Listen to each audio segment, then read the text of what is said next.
almost heaven. West Virginia, Blue Ridge Mountains, Shenandoah River. Life is all there, older than the trees, younger than the mountains, Nuclear strike blowing imminent. like the breeze. Country. Please exit the area at your earliest convenience. Thank you for your cooperation. I'm very disappointed that this is going to be the last time we get to play that intro. It makes me laugh every time, especially when we're both dancing and people can't see. It's a great song. It's a great song. It's a great night out song when you're in a club and Country Roads comes on and everyone just starts dancing to it. Ah, okay. There's an Irish club in Blackpool called Shenanigans, and they always play this, and they do like a slush, like a vodka slush, which is green. It's obviously Ireland, don't know what the fuck's in it, but it is so nice. And literally, I only go to Blackpool just to go to this pub and to have this slush, and they always play like Irish jigs, and they always play Country Roads, and everyone's dancing to it. And it's I love it. So I'm gonna miss having that as an intro. We can use it somewhere else. Haunted Country Roads. Yeah. Why not? Why not?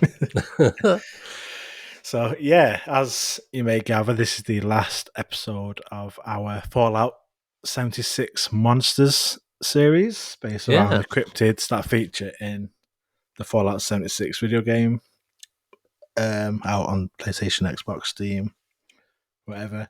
We come to the end of the series, so Greg, I know you downloaded the game and you did the first bit where you come out of the vault.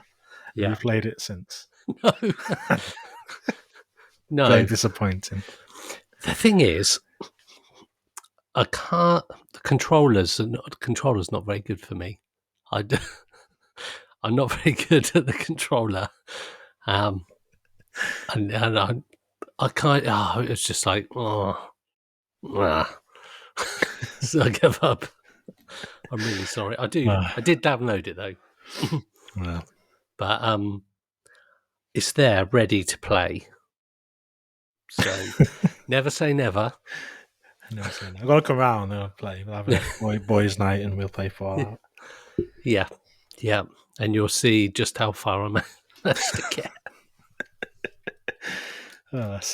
This is the final episode. There are 6 kind of cryptid creatures in Fallout 76, but one is called the Sheep Squatch. I couldn't find any reference to a real life relation to that, so obviously we've just not done an episode on that. But the final one we are going to do an episode on, joining Mothman, Flatwoods Monster, the Grafton Monster, and the Wendigo. Yep.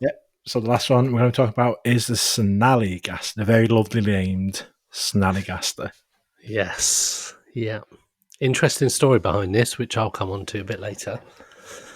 Can't wait to hear more. But as always, I'll talk about how the creature, the cryptid, is represented in-game. And then Greg will talk about how it's, the true life story behind the Snallygaster. So the Snallygaster, like most of the others in the game, is a mutated creature that was used with the experimental FEV, also known as the Forced Evolutionary Virus, causing it to turn into a dragon-like demon with dozens of eyes.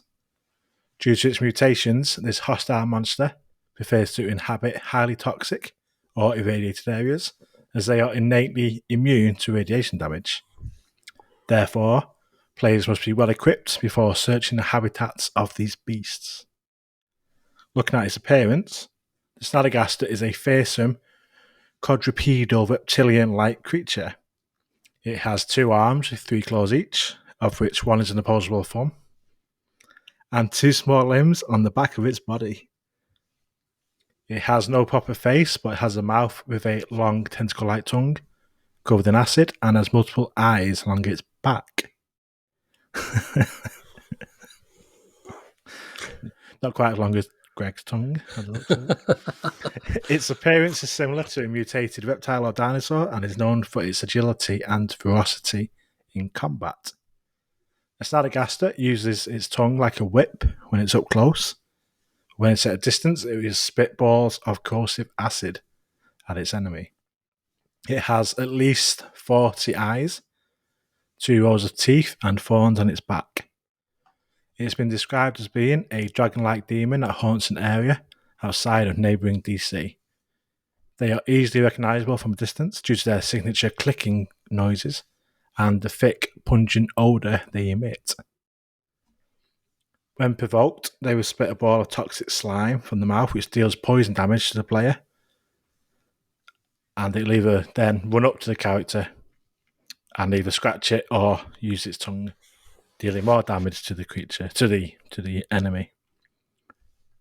Like many other creatures in the Fallout universe, the Snallygaster in Fallout 76 has been affected by radiation and genetic mutations caused by the nuclear war that devastated the world. And like all the other creatures, there are multiple different variations and versions and mutations of Snallygaster. And namely, these are the bloody Snallygaster, which has a dark red hide, giving it the appearance of being covered in blood. Nice. A fetid Snallygaster, which is kind of like a baby type version. A glowing Snallygaster, which glows green following exposure to high levels of radiation. And the scorched Snallygaster, which is a charred, fleshy Snallygaster infected with the Scorch Plague. If you listen to the previous episode we talked about, this is kind of the whole story behind the game, is these Scorch Beasts have this plague that infects different creatures and makes them go a bit crazy. Seen that in the game. Yeah. Scorch Beast like the main... No, Scorch Beast Queen is like the main kind of end boss that you have to launch a nuke on her nest. Okay. And then she comes out and then you have to all team up and try and kill it. You usually get like 20 odd people all together trying to kill the queen. So, the name Snallygaster is a very cool name. And Greg giving me a look as if to say, you're taking this away from me. Yeah, I was. I was waiting for you to... That's fine. No, I'll leave that to Greg. I won't steal. This is interesting. It depends if it's the same version that I've got. I imagine it is. I'll leave it. I'll let Greg go on to the name. If it was different, I'll save it. I had a different story that I found. So yeah, I'll leave the name of it for now. Okay. The Snallygaster appearance, the concept art in the game, was an approach to just a very mutated creature instead of a mythical, horrifying beast. So it's not too like. It's not really. It is. I mean, it's based on the original story, but the design of it in the game isn't. Some of the others are very similar to sort of how the description is from real life. This is more concept art rather than being based on a creature. So that being said, I'll now pass on to Greg to give us the name and the history behind the Snallygaster. Yes. Thank you, Ash. So, beginning in the 1730s, the Blue Ridge Mountains area was settled by German immigrants. Early accounts describe the community being terrorized by a monster called the Snallygeist, meaning quick spirit in German. But obviously, quick spirit doesn't really make it as scary, and Snallygaster was formed from Snallygeist. I think everything sounds a bit more rough in German. A lot of words. Yeah. Like Snallygaster. Yeah. It's a bit harder. Yeah, and it was saying it didn't quite... Snallygeist doesn't really... It's not as Americanized as Snallygaster. So it sort of I think just over time just Snallygaster became the way of saying Snallygeist. And because it was also, you got poltergeist, which is noisy spirit. Yeah. So we've got the geist bit there. It's been suggested that the legend was resurrected in the 19th century to frighten freed slaves. And reports of a strange flying beast known as the Snallygaster first appeared in Frederick County in early February 1909.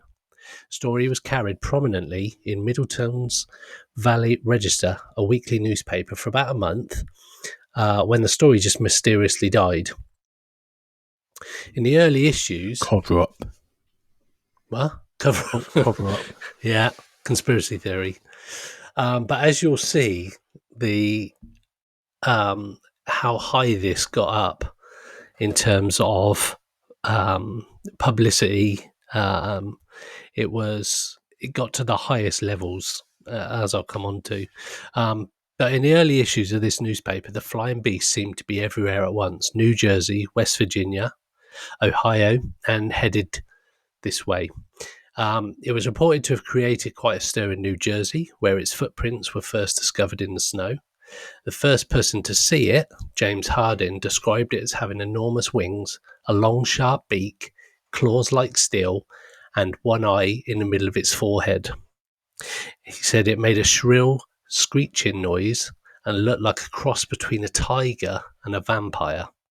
Wow, which is quite weird. That's a mad combo. Yeah. So obviously there's a little bit of a difference between the eyes. You said it had 40 eyes, but this person seems to only had one, like a cyclops.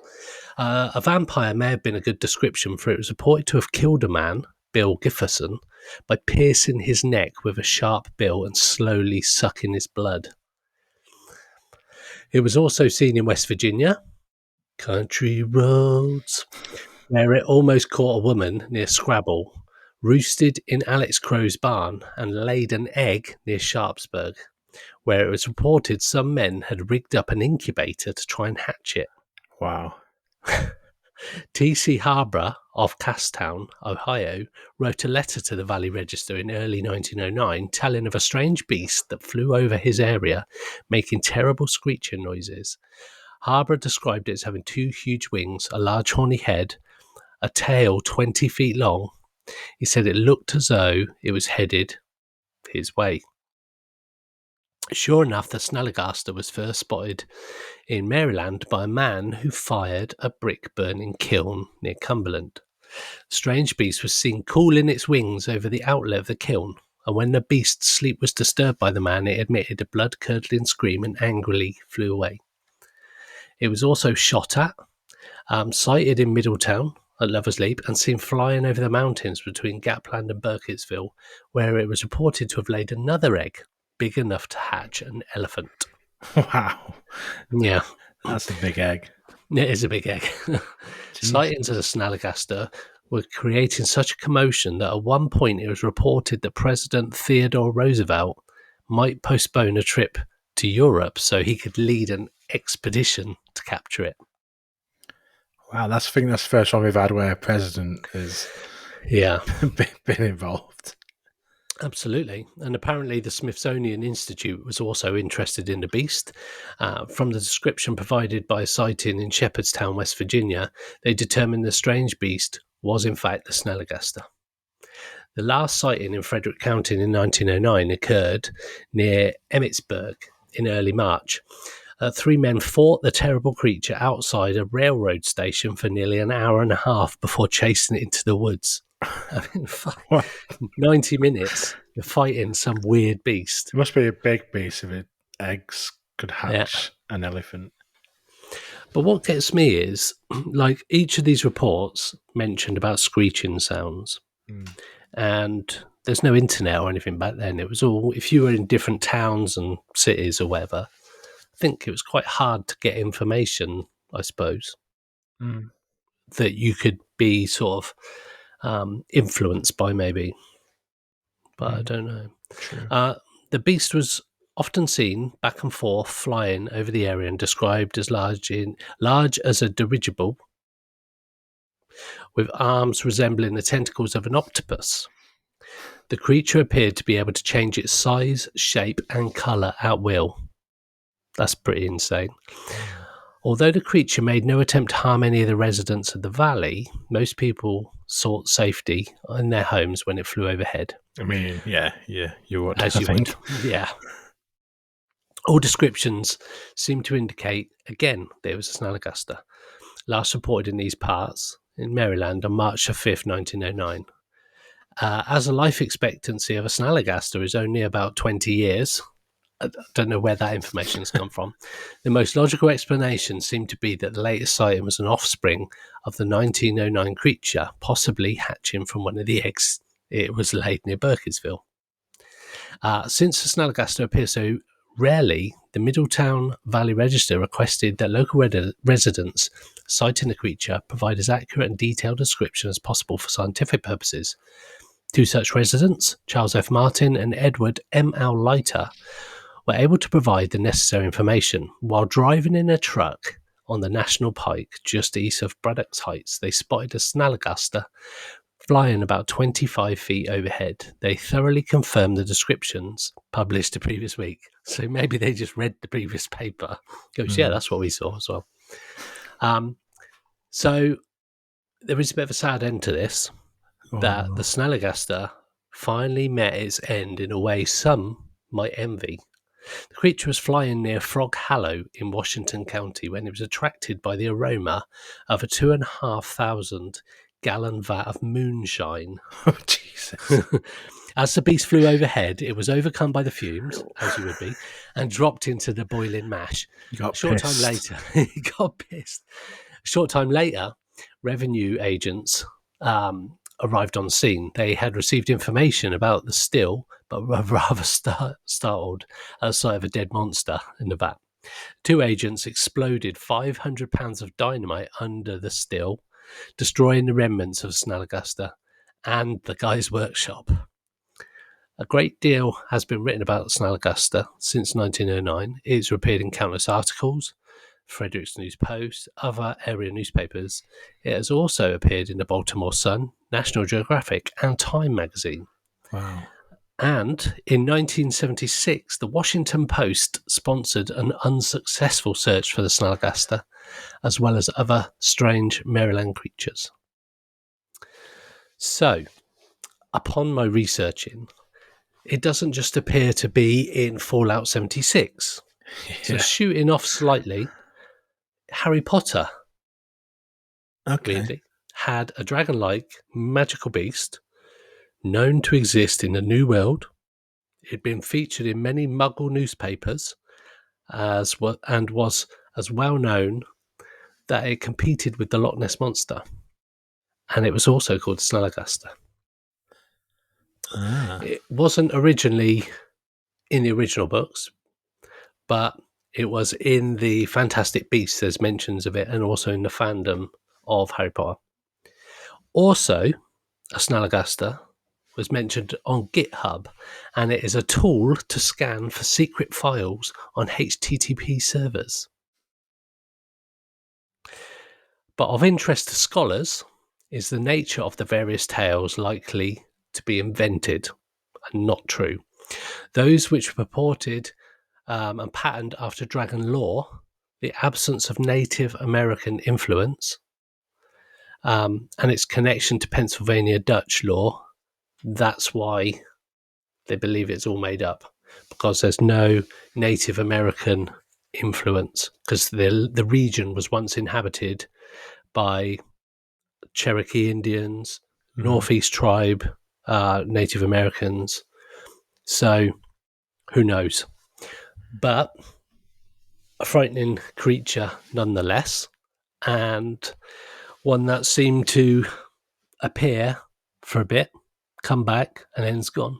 So yeah, I mean, it seems to get, like I say, a lot of attention, like more Yep. so than a lot of the other ones. Maybe not the Mothman, but I think all the others. Like you got the newspapers, the Smithsonian, President Roosevelt. Yep. And that's a lot of attention being That is a garnered lot. onto something. Yeah. The descriptions are obviously a lot different from how it's in the game.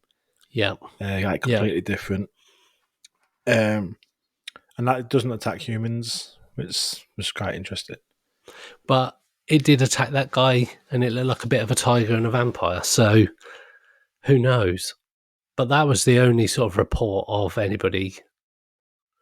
But I also read elsewhere that some of the stories that were in the newspapers were from rival newspapers, and they suggested that it could just be a way of getting clickbait, Yeah. basically old school clickbait.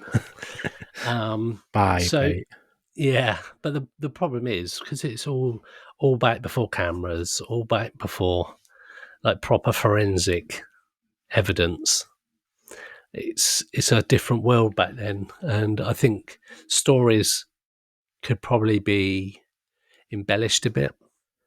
Yeah, because People you got can, like with the scripts, you've got so many different sort of features, like I say, the tiger, Mhm, vampire, octopus, like mhm. tentacles, One uh, eye, one eye bird, obviously like with the wings and a beak and stuff, and sharp teeth, and yeah, the long tail as well. Which not sure what creature that would come off, but some kind of dragon stuff, I suppose.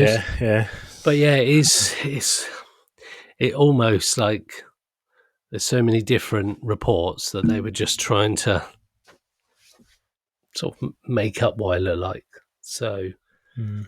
so although it's got quite a lot of publicity and a lot of write up to the president, you don't know if it's as, it almost doesn't seem as credible as, say, the Mothman or some of the others that have had more specific, like police presence and other people involved. It just very rare cases with this one.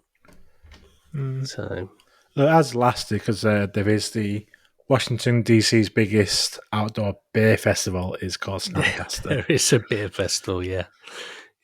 That's why it comes from the German influence as well, because you get like this sort of German beer festival, don't you? Mm. Yeah. And that's the German, like where the name came from, the German, Hmm. which is interesting.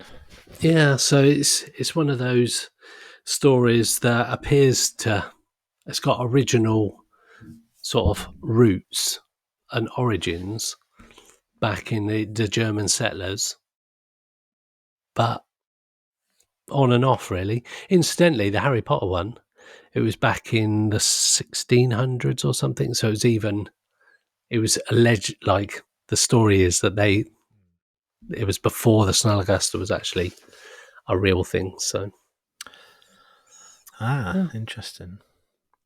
cool.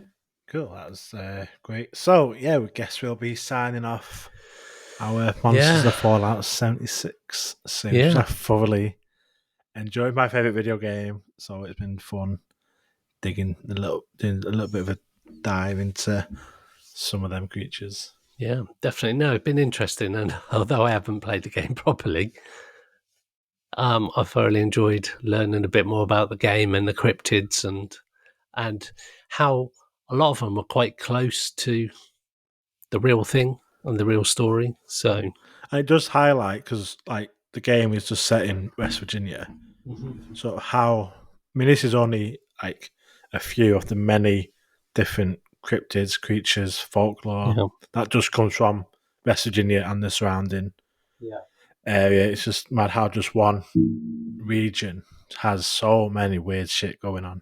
yeah, yeah, very weird, very weird. And yeah, maybe I won't go there then. Cool. So what's coming next? We don't know yet. We will keep everyone informed. Let us know if you like this series. If this is Yeah. something you like to do something similar with. Any ideas for maybe other games or anything Yeah. popular culture that is sort of, it utilizes the tales but uses its own take on it, and then we can have a dive into the real stories behind Yeah, them. yeah, it's been fun. It has. So we shall catch you next time.